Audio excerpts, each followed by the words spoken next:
అయితే నిన్న భూపాలపల్లికి పోయిండు, నిన్న పోయిండు. భూపాలపల్లికి పోతే మరి అంత పెద్ద సీనియర్ నాయకుడు, నువ్వు పొద్దున లేస్తే బీసీ అంటున్నావు, బీసీలకి ఇది రావాలా, బీసీలకు అది ఇవ్వాలా, అన్యాయం చేసిరని మాట్లాడుతూ ఉన్నావు కదా.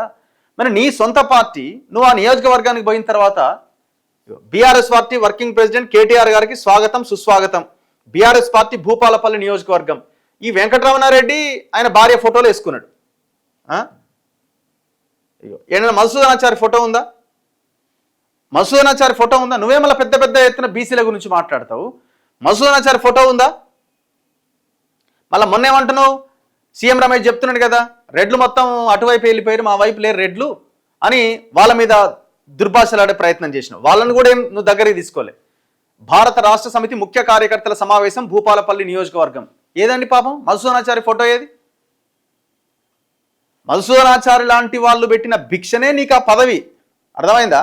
నువ్వు ఎన్నో అమెరికాలో ఎన్నో గిన్నెలు దోముకొని ఎన్నో పెట్రోల్ బంకులో పనిచేస్తూ ఉంటే తండ్రి చాటుగా నువ్వు తెలంగాణలో అడుగుపెట్టి ఎమ్మెల్యే అయి 200 ఓట్లతో ముక్కు మూలిగి ఆ కేకే మహేందర్ రెడ్డి పెట్టిన భిక్షతోని ఎమ్మెల్యే అయి మంత్రి అయి ఇవాళ నువ్వు నేనే ముఖ్యమంత్రి అనే రీతిలో 10 ఏళ్ళుగా నువ్వు అరాచకం చేసి మళ్ళీ ఇప్పుడు తండ్రి తర్వాత నేనే అని ఆ పార్టీ వారసత్వం కోసం ప్రయత్నం చేస్తున్నావు.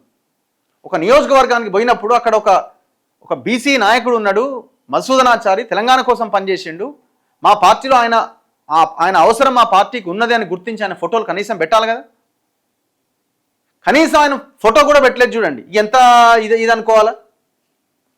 ఆయన ఫోటో ఏడబెట్టిరండి, ఇగో ఇలా నూకిరి తీసుకుపోయి అందరి ఫోటోలను కలిపేసి అక్కడ పెట్టిరు.